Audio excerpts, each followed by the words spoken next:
জিওড learn চ্যানেলটিতে সকলকে স্বাগত জানাই। প্রিয় বন্ধু ও শিক্ষার্থীরা, আশা করি সকলে ভালো আছো। আজকের আমরা আলোচনা করব অষ্টম শ্রেণীর আমাদের পরিবেশ তথা ভূগোল বিষয়ের প্রথম অধ্যায় পৃথিবীর অন্দরমহল সম্পর্কে। সপ্তম শ্রেণীতে আমরা পৃথিবীর আকৃতি এবং পৃথিবীর উপরিভাগের বৈচিত্র্যপূর্ণ রূপ অর্থাৎ বিভিন্ন প্রকার ভূমিরূপ সম্পর্কে আমরা জেনেছি। অষ্টম শ্রেণীর প্রথমেই আমরা পৃথিবীর অভ্যন্তরভাগের গুরুত্বপূর্ণ বৈশিষ্ট্যগুলি সম্পর্কে আলোচনা করব। আমাদের গোলাকার পৃথিবীর ব্যাসার্ধ প্রায় ৬৩৭০ কিলোমিটার, অর্থাৎ ভূপৃষ্ঠ থেকে পৃথিবীর কেন্দ্রের দূরত্ব প্রায় ৬৩৭০ কিলোমিটার। এখন যে প্রশ্নটা প্রথমেই আসছে যে পৃথিবীর অভ্যন্তরভাগ সম্পর্কে আমরা তথ্য আহরণ করব, কিন্তু পৃথিবীর অভ্যন্তরভাগে কি আছে সে বিষয়ে আমরা জানব কিভাবে? অনেকের মনে হচ্ছে যে আমরা গর্ত খুঁড়ে পৃথিবীর অভ্যন্তরভাগ সম্পর্কে জানব, কিন্তু ৬৩৭০ কিমি কি খোঁড়া সম্ভব?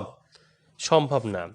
দক্ষিণ আফ্রিকায় রয়েছে পৃথিবীর গভীরতম খনি, সোনার খনি, যার গভীরতা হচ্ছে ৩ থেকে ৪ কিমি। এই খনিটির নাম হচ্ছে রবিনসন ডিপ। খনি ছাড়াও পৃথিবীর গভীরে কি আছে তা জানার জন্য উত্তর পশ্চিম রাশিয়ার কোলা উপদ্বীপে ১২ কিমি গভীর গর্ত খোঁড়া হয়েছিল। এই ১২ কিলোমিটার গভীর গর্তটি হল পৃথিবীর গভীরতম কৃত্রিম গর্ত। কিন্তু পৃথিবীর গভীরতা যেখানে ৬৩৭০ কিলোমিটার, তার কাছে এই ১২ কিমি গর্ত সত্যিই নগণ্য। তাহলে তোমরা নিশ্চয়ই বুঝতে পারছো পৃথিবীর অন্দরমহল সম্পর্কে তথ্য সংগ্রহ করা সত্যিই কঠিন। পৃথিবী সৃষ্টি হয়েছিল আজ থেকে প্রায় ৪৬০ কোটি বছর আগে। তখন পৃথিবী ছিল প্রচণ্ড উত্তপ্ত গ্যাসীয় পিণ্ড। সময়ের সাথে সাথে তাপ বিকিরণ করে পৃথিবীর উপরিপৃষ্ঠটা ঠান্ডা হয়ে শক্ত হয়ে গেছে। কিন্তু পৃথিবীর অভ্যন্তরভাগ এখনও বিরাট বড় অগ্নিকুণ্ড হয়ে আছে। তোমরা দেখেছো বাটিতে গরম দুধ ঢাললে ওপরটা ঠান্ডা হয়ে সর পড়ে যায়, কিন্তু নিচটা অনেকক্ষণ ধরে গরম থাকে। পৃথিবীর ক্ষেত্রেও পৃথিবী প্রথমে উত্তপ্ত গ্যাসীয় পিণ্ড ছিল। সময়ের সাথে সাথে তাপ বিকিরণ করে উপরিভাগটা ঠান্ডা হয়ে গেছে, কিন্তু পৃথিবীর অভ্যন্তরভাগ এখনও উত্তপ্ত অবস্থায় আছে। কিভাবে জানতে পারছি আমরা? তোমরা আগ্নেয়গিরির নাম শুনেছ। এই আগ্নেয়গিরির মুখ দিয়ে উত্তপ্ত লাভা বেরিয়ে আসে। লাভা কোথা থেকে বেরিয়ে আসছে? পৃথিবীর অভ্যন্তরভাগ থেকে এই লাভা আসছে। লাভার তাপমাত্রা বেশি না কম? বেশি। তার মানে পৃথিবীর ভিতরটা কি আছে? উত্তপ্ত অবস্থায় আছে। তাছাড়া উষ্ণ প্রস্রবণ, অর্থাৎ যে সমস্ত জায়গা থেকে উষ্ণ জল স্বাভাবিকভাবেই পৃথিবীর ভিতর থেকে বাইরে বেরিয়ে আসে, সেখান থেকে ফুটন্ত জল বার হয়। এর থেকে কি মনে হয় পৃথিবীর ভিতরটা গরম না ঠান্ডা? অবশ্যই গরম। ভূমিকম্পের ফলে ভূপৃষ্ঠ কেঁপে ওঠে, তার মাধ্যমেও পৃথিবীর অভ্যন্তরভাগ সম্পর্কে আমরা জানতে পারি। ম্যাগমা ও লাভা। ভূগর্ভের পদার্থ প্রচণ্ড চাপ ও তাপে গ্যাস বাষ্প মিশ্রিত হয়ে গলিত অবস্থায় থাকলে তাকে ম্যাগমা বলে। ভূগর্ভের গলিত উত্তপ্ত অর্ধতরল ম্যাগমা ফাটল দিয়ে ভূপৃষ্ঠের বাইরে বেরিয়ে এলে তাকে লাভা বলা হয়। এখন প্রশ্ন হলো, ভূতাপ কি? ভূতাপ হলো এক ধরনের শক্তি। পৃথিবীর কেন্দ্রের তাপ ধীরে ধীরে বাইরের দিকে অর্থাৎ পৃথিবী পৃষ্ঠের দিকে আসতে থাকে। এই তাপশক্তিকে ভূতাপ শক্তি বলে। পৃথিবীর বহু দেশে এই তাপশক্তি থেকে বিদ্যুৎ উৎপাদন করা হয়। যেমন আইসল্যান্ড তাদের দেশের বিদ্যুতের চাহিদার প্রায় ৩০% ভূতাপ শক্তি দ্বারা মেটায়। পৃথিবীর মধ্যে সবচেয়ে বেশি ভূতাপ শক্তি থেকে বিদ্যুৎ উৎপাদন করে আমেরিকা যুক্তরাষ্ট্র। ভূতাপ শক্তি থেকে বিদ্যুৎ উৎপাদন করলে জীবাশ্ম জ্বালানি অর্থাৎ কয়লা, খনিজ তেল প্রভৃতির ব্যবহার কমানো যায়, ফলে পরিবেশ দূষণের পরিমাণ কম হয়। ভারতের কোথায় কোথায় ভূতাপ বিদ্যুৎ কেন্দ্র আছে? ভারতের ছত্তিশগড়ের তাতাপানি, জম্মু কাশ্মীরের পুগা, গুজরাটের কাম্বে গ্রাবেন, হিমাচল প্রদেশের মণিকরণে ভূতাপ শক্তি কেন্দ্র আছে। পৃথিবীর ঘনত্ব। ভূপৃষ্ঠের গড় ঘনত্ব মাত্র 2.6 থেকে 3.3 গ্রাম প্রতি ঘন সেমিতে। পৃথিবীর কেন্দ্রের কাছে পদার্থের গড় ঘনত্ব প্রায় 11 গ্রাম প্রতি ঘন সেমিতে। সেটা বেড়ে পৃথিবীর একেবারে কেন্দ্রে প্রায় 13 থেকে 14 গ্রাম প্রতি ঘন সেমিতে। কিন্তু যদি কৃত্রিম উপগ্রহের বিচারে দেখা হয় তাহলে দেখা যাবে যে সামগ্রিকভাবে পৃথিবীর গড় ঘনত্ব 5.5 গ্রাম প্রতি ঘন সেমিতে। প্রাপ্ত তথ্য অনুযায়ী পৃথিবীর অভ্যন্তরভাগের ঘনত্ব বেশি এবং পৃথিবীর উপরিভাগের ঘনত্ব কম। এখন প্রশ্ন হলো এই ঘনত্ব কি? একক আয়তনে পদার্থের কতটুকু ভর আছে তার পরিমাপকে পদার্থের ঘনত্ব বলে। প্রতি ঘন সেমি জায়গায় পদার্থের ভর কতটা সেটাই পদার্থের ঘনত্ব। তাহলে প্রতি ঘন সেমি জায়গায় পদার্থের ভর যেটা সেটাই হচ্ছে পদার্থের ঘনত্ব। কোনো পদার্থের অণু পরমাণুগুলি কত কাছাকাছি বা কত দূরে দূরে আছে তার ধারণা হতে পারে ঘনত্ব থেকে। কিভাবে? যখন হচ্ছে পদার্থের ঘনত্ব বেশি অর্থাৎ অণু পরমাণুগুলি সব কাছাকাছি আছে, আর যখন ঘনত্ব কম তখন অণু পরমাণুগুলি সব দূরে দূরে অবস্থান করছে। একই মাপের একটা লোহার পাত ও একটা অ্যালুমিনিয়ামের পাত হাতে নিলে দেখবে লোহার পাতের ভর বেশি। এক্ষেত্রে লোহার যে অণু পরমাণুগুলো তা ঘনভাবে অবস্থান করছে, অ্যালুমিনিয়ামের ক্ষেত্রে দূরে দূরে অবস্থান করছে। আমরা ইতিপূর্বে জেনেছি যে পৃথিবীর কেন্দ্রের কাছে পদার্থের ঘনত্ব সবচেয়ে বেশি। প্রশ্ন হচ্ছে কেন ঘনত্বটা বেশি হবে? আসলে ভারী জিনিস নিচে থিতিয়ে পড়ে আর হালকা জিনিস উপরে ভেসে ওঠে। পৃথিবীর জন্মের সময় খুব গরম ও বেশি ঘন পদার্থ মাধ্যাকর্ষণের টানে পৃথিবীর কেন্দ্রের দিকে চলে যায়। বিশেষত লোহা আর নিকেল পৃথিবীর কেন্দ্রের চারিদিকে আবর্তন করতে থাকে। অপেক্ষাকৃত হালকা অ্যালুমিনিয়াম ও সিলিকা উপরের দিকে ভেসে ওঠে। স্বাভাবিক নিয়মে পৃথিবীর অভ্যন্তরে যত যাওয়া যায় তত পদার্থের চাপ বাড়ে। চাপ বাড়লে পদার্থের ঘনত্ব যেমন বেড়ে যায় তেমন বেশি ঘন পদার্থ চাপ দেয় বেশি। পৃথিবীর অভ্যন্তরে ক্রমশ তাপ ও চাপ বাড়ার ফলে ভিতরের পদার্থগুলি কোথাও কঠিন, কোথাও তরল, আবার কোথাও অর্ধ তরল অবস্থায় রয়েছে। পৃথিবীর অভ্যন্তরভাগে কোথায় পদার্থ কেমন অবস্থায় আছে তা আমরা একটি অ্যানিমেশন ভিডিও সাহায্য নিয়ে দেখে নেব। পৃথিবীর উপরিভাগে রয়েছে ভূত্বক, কঠিন অবস্থায় আছে। এই কঠিন ভূত্বকের নিচে উত্তপ্ত তরল ম্যাগমা ঘুরছে দেখতে পাচ্ছি, এটি হচ্ছে গুরুমণ্ডল।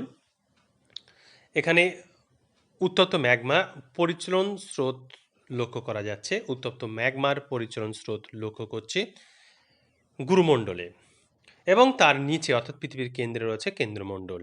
অর্থাৎ পৃথিবীতে তিনটি স্তর দেখতে পাচ্ছি, ভূত্বক, গুরুমণ্ডল এবং কেন্দ্রমণ্ডল। ভূমিকম্প তরঙ্গ। ভূমিকম্পের তরঙ্গের গতিবিধি লক্ষ্য করে বিজ্ঞানীরা পৃথিবীর অভ্যন্তর সম্পর্কে তথ্য সংগ্রহ করেছেন। তরঙ্গগুলি বিভিন্ন ধরনের পদার্থের মধ্য দিয়ে প্রবাহিত হওয়ার সময় কখনো দীর্ঘ, কখনো ক্ষুদ্র, আবার কখনো দ্রুত বা ধীর গতিসম্পন্ন হয়। কম্পন তরঙ্গগুলো কোথায় কি গতিতে যাচ্ছে, কিভাবে অভিমুখ পাল্টাচ্ছে, এ সব কিছুই পৃথিবীর অভ্যন্তর সম্পর্কে তথ্য দেয়।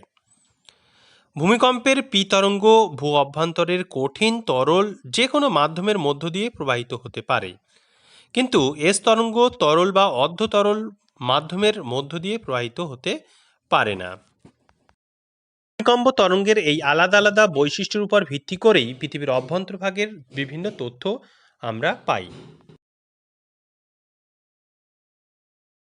ভূমিকম্প তরঙ্গ ও আগ্নেয়গিরির জ্বালামুখ থেকে বেরোনো লাভা পর্যবেক্ষণ করে বিজ্ঞানীরা পৃথিবীর অভ্যন্তরে প্রধানত তিনটি স্তরের সন্ধান পেয়েছেন। একেবারে উপরে আছে ভূত্বক, ভূত্বকের নিচে আছে গুরুমণ্ডল, আর একেবারে নিচে বা পৃথিবীর কেন্দ্রের চারিদিকে অবস্থান করছে কেন্দ্রমণ্ডল, যা আমরা ইতিপূর্বে অ্যানিমেশন ভিডিওতে দেখে নিয়েছি। এখানে একটা উদাহরণ দেওয়া হয়েছে যে পেঁয়াজের খোসা ছাড়ালে যেরকম স্তরবিন্যাস দেখা যায়, পৃথিবীর অন্দরমহলটা অনেকটা সেরকম বিভিন্ন ঘনত্বের বৈশিষ্ট্যের স্তর আছে। যাই হোক, পৃথিবীর অভ্যন্তরভাগে প্রধান স্তর আছে তিনটি। উপরে আছে ভূত্বক, ভূত্বকের নিচে আছে গুরুমণ্ডল এবং সবার কেন্দ্রে আছে কেন্দ্রমণ্ডল। আমরা এখানে চিত্রে দেখতে পাচ্ছি কেন্দ্রমণ্ডল, যার ঘনত্ব সবচেয়ে বেশি, এবং বাইরে রয়েছে কি ভূত্বক, যার ঘনত্ব সবচেয়ে কম। কেন্দ্রমণ্ডল আর ভূত্বকের মাঝখানে রয়েছে গুরুমণ্ডল, প্রচণ্ড উত্তপ্ত অবস্থা এবং অর্ধতরল, এবং এখানে পরিচলন স্রোতও লক্ষ্য করা যায়।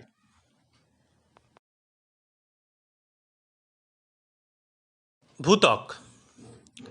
কাটা আপেলের খোসার সঙ্গে পৃথিবীর সবচেয়ে উপরের স্তর ভূত্বকের তুলনা করা যায়। আপেলের খোসা গোটা আপেলের তুলনায় যেমন পাতলা, ঠিক তেমনি গোটা পৃথিবীর তুলনায় পৃথিবীর ভূত্বক খুবই পাতলা। মহাসাগরের নিচে ভূত্বক গড়ে 5 কিলোমিটার এবং মহাদেশের নিচে গড়ে 60 কিমি গভীর হয়ে থাকে। এর গড় গভীরতা প্রায় 30 কিলোমিটার।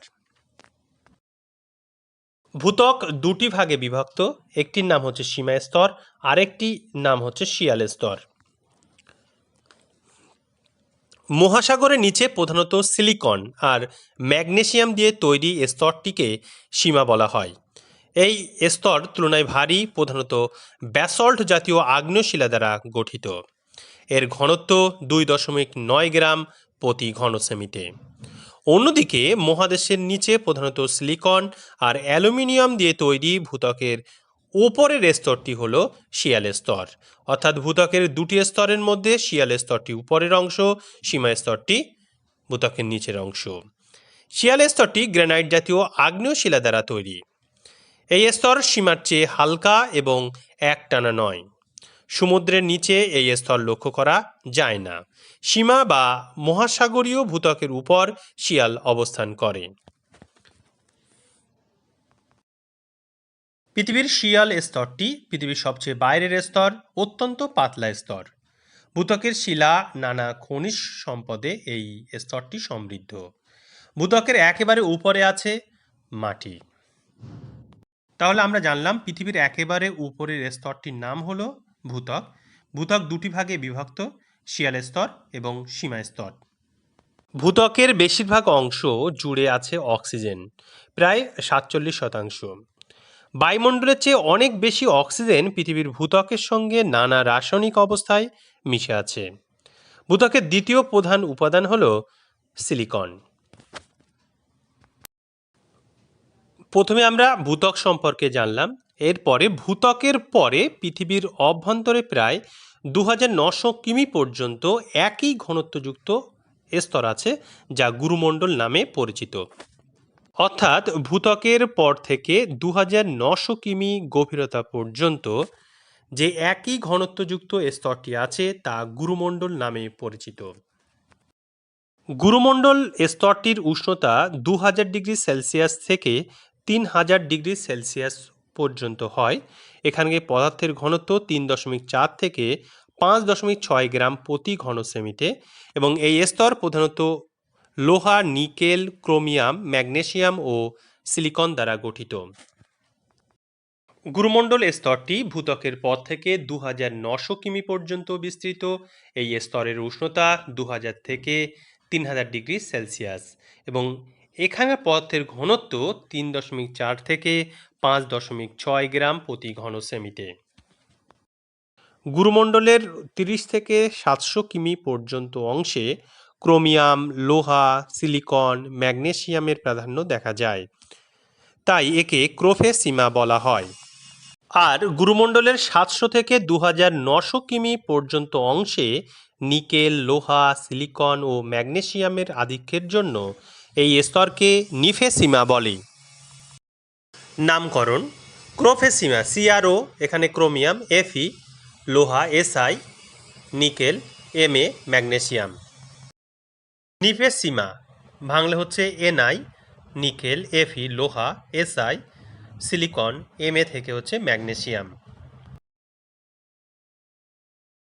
ভূত্বক ও গুরুমণ্ডলের উপরি অংশ নিয়ে গঠিত হয়েছে শিলামণ্ডল। শিলামণ্ডলের গভীরতা প্রায় 100 কিলোমিটার। শিলামণ্ডলের নিচে গুরুমণ্ডলের ওপরের অংশ বিশেষ স্তরটি হল অ্যাসথেনোস্ফিয়ার। অ্যাসথেনোস্ফিয়ার একটি গ্রিক শব্দ যার মানে দুর্বল স্তর। এই স্তরে পদার্থ গলিত ও নরম প্রকৃতির। অত্যাধিক তাপ ও চাপে এখানকার শিলা সান্দ্র অবস্থায় রয়েছে। কেন্দ্রমণ্ডল। ভূত্বক ও গুরুমণ্ডলের পরবর্তী এবং কেন্দ্রের চারিদিকে বেষ্টনকারী শেষ স্তরটি হল কেন্দ্রমণ্ডল। অর্থাৎ পৃথিবীর কেন্দ্রে যে স্তরটি রয়েছে তা কেন্দ্রমণ্ডল নামে পরিচিত। এই স্তরটি প্রায় 3500 কিলোমিটার পুরু। অত্যন্ত ভারী নিকেল আর লোহা দিয়ে তৈরি বলে একে নিফে বলা হয়। নিকেলের নি আর লোহার এফি, ফে, নি ফে। নিকেলের কি বলা হচ্ছে এনআই থেকে নি, এফি থেকে ফে, ওই জন্য নিকেল আর লোহা মিলে হচ্ছে নিফে। এর গড় তাপমাত্রা প্রায় 5000 ডিগ্রি সেলসিয়াস। এই স্তরে গড় ঘনত্ব প্রায় 9.1 থেকে 13.1 গ্রাম প্রতি ঘন সেমিতে। পথের ঘনত্ব, উষ্ণতা, চাপ কেন্দ্রমণ্ডলের সব জায়গায় একরকম নয়। এগুলির উপর ভিত্তি করে বিজ্ঞানীরা কেন্দ্রমণ্ডলকে দুটি ভাগে ভাগ করেছেন: অন্তঃকেন্দ্রমণ্ডল এবং বহির্কেন্দ্রমণ্ডল। অন্তঃকেন্দ্রমণ্ডল এই স্তর পৃথিবীর একেবারে কেন্দ্রের চারিদিকে রয়েছে। এই স্তরের গভীরতা 5100 কিমি থেকে 6370 কিমি পর্যন্ত। অর্থাৎ ভূপৃষ্ঠ থেকে 5100 কিমির পর থেকে পৃথিবীর কেন্দ্র পর্যন্ত রয়েছে অন্তঃকেন্দ্রমণ্ডল। এই স্তরের চাপ, তাপ, ঘনত্ব সবচেয়ে বেশি। অত্যাধিক চাপের ফলে পদার্থগুলো এখানে কঠিন অবস্থায় আছে। বহিঃকেন্দ্রমণ্ডল। অন্তঃকেন্দ্রমণ্ডলের চারিদিকে রয়েছে বহিঃকেন্দ্রমণ্ডল। এই স্তরটি গুরুমণ্ডলের শেষ অংশ অর্থাৎ 2900 কিমি থেকে 5100 কিমি অর্থাৎ অন্তঃকেন্দ্রমণ্ডলের শুরু অংশ পর্যন্ত বিস্তৃত। এর চাপ, তাপ ও ঘনত্ব অন্তঃকেন্দ্রমণ্ডলের তুলনায় কম। এই স্তর অর্ধকঠিন অবস্থায় পৃথিবীর অক্ষের চারিদিকে আবর্তন করে চলেছে। আমরা এবার পৃথিবীর অভ্যন্তরভাগের গভীরতার সঙ্গে চাপের সম্পর্ক লক্ষ্য করব। এখানে আমরা চিত্রে দেখতে পাচ্ছি যে পৃথিবীর অভ্যন্তরভাগের গভীরতা যত বাড়ছে তার উপরিভাগে চাপের পরিমাণ ততটাই বৃদ্ধি পাচ্ছে। পৃথিবীর অভ্যন্তরে থাকা বিভিন্ন স্তরের গড় পুরুত্ব আমরা লক্ষ্য করছি। গড়ে ভূত্বক পুরু হলো 30 কিলোমিটার, গুরুমণ্ডল প্রায় 2900 কিমি বা 2870 কিলোমিটার পুরু, কেন্দ্রমণ্ডল গড়ে প্রায় 3500 কিলোমিটার পুরু। অর্থাৎ সবচেয়ে বেশি পুরু হচ্ছে কেন্দ্রমণ্ডল 3500 কিমি, তারপর হচ্ছে গুরুমণ্ডল 2870 কিমি। অন্যদিকে ভূত্বকের পুরুত্ব সবচেয়ে কম, মাত্র 30 কিলোমিটার গড়ে। এবার আমরা পৃথিবীর অভ্যন্তরভাগের বিভিন্ন স্তরের উষ্ণতা দেখব। এখানে উষ্ণতা আমরা দেখতে পাচ্ছি সবচেয়ে বেশি আছে কেন্দ্রমণ্ডলের উষ্ণতা প্রায় 5000 ডিগ্রি সেলসিয়াস, গুরুমণ্ডলের উষ্ণতা 2000 ডিগ্রি সেলসিয়াস এবং ভূত্বকের উষ্ণতা 15 ডিগ্রি সেলসিয়াস। আমরা ভূ অভ্যন্তরে বিভিন্ন স্তরের ঘনত্ব লক্ষ্য করছি। এখানে পৃথিবীর কেন্দ্রমণ্ডলের ঘনত্ব 9.1 থেকে 13.1 গ্রাম প্রতি ঘন সেমিতে। অন্যদিকে গুরুমণ্ডলের ঘনত্ব 3.4 থেকে 5.6 গ্রাম প্রতি ঘন সেমিতে এবং ভূত্বকের ঘনত্ব 2.2 থেকে 2.9 গ্রাম প্রতি ঘন সেমিতে। অর্থাৎ ঘনত্ব সবচেয়ে বেশি হচ্ছে কেন্দ্রমণ্ডলে এবং সবচেয়ে কম হচ্ছে ভূত্বকে। আমরা এবারে বিযুক্তি রেখা সম্পর্কে জানব। ভূপৃষ্ঠ থেকে কেন্দ্র পর্যন্ত যেখানে যেখানে ভূমিকম্পের তরঙ্গের গতিবেগ পরিবর্তিত হয় সেখানটাকে ভূতত্ত্ববিদরা বলেন বিযুক্তি রেখা। এই রেখা বরাবর দুটি ভিন্ন উপাদান ও ঘনত্বের স্তরকে আলাদা করা যায়। যেমন শিয়াল ও সীমা স্তরের মাঝে রয়েছে কনরাডো বিযুক্তি রেখা। ভূত্বকের দুটি ভাগ শিয়াল স্তর এবং সীমা স্তর। এই শিয়াল এবং সীমা স্তরের মাঝখানে রয়েছে কনরাড বিযুক্তি রেখা। আমরা এবারে অন্যান্য বিযুক্তি রেখাগুলি সম্পর্কে জানব। গুরুমণ্ডল এবং কেন্দ্রমণ্ডলের মাঝখানে রয়েছে গুটেনবার্গ বিযুক্তি রেখা। তার মানে গুরুমণ্ডল ও কেন্দ্রমণ্ডল গুটেনবার্গ বিযুক্তি রেখা দ্বারা পরস্পরের থেকে পৃথক। অন্যদিকে কেন্দ্রমণ্ডলের ভিতরের স্তর অন্তঃকেন্দ্রমণ্ডল ও বাইরের স্তর বহিঃকেন্দ্রমণ্ডলের মাঝখানে রয়েছে লেহমান বিযুক্তি রেখা। আমরা জানলাম যে গুরুমণ্ডল ও কেন্দ্রমণ্ডলের মাঝে আছে গুটেনবার্গ বিযুক্তি রেখা। অন্যদিকে ভূত্বক ও গুরুমণ্ডলের মাঝখানে ভূত্বক এবং গুরুমণ্ডলের মাঝখানে যে বিযুক্তি রেখা আছে তার নাম মোহরভিসিক বিযুক্তি রেখা, যাকে সংক্ষেপে বলা হয় মোহ বিযুক্তি রেখা। গুরুমণ্ডলের ক্রোফেসিমা এবং নিফেসিমা নামক দুটি স্তর আছে। এই দুটি স্তরের মাঝখানে যে বিযুক্তি রেখা আছে তা রেফিত্তি বিযুক্তি রেখা নামে পরিচিত। অষ্টম শ্রেণীর আমাদের পৃথিবী তথা ভূগোল বিষয়ের প্রথম অধ্যায় সম্পর্কে আলোচনা করলাম। পরবর্তীতে এই ধরনের ভিডিওগুলি পাওয়ার জন্য অবশ্যই জিওড লার্ন চ্যানেলটি সাবস্ক্রাইব করে বেল আইকনটিতে চাপ দিয়ে রাখো। ধন্যবাদ।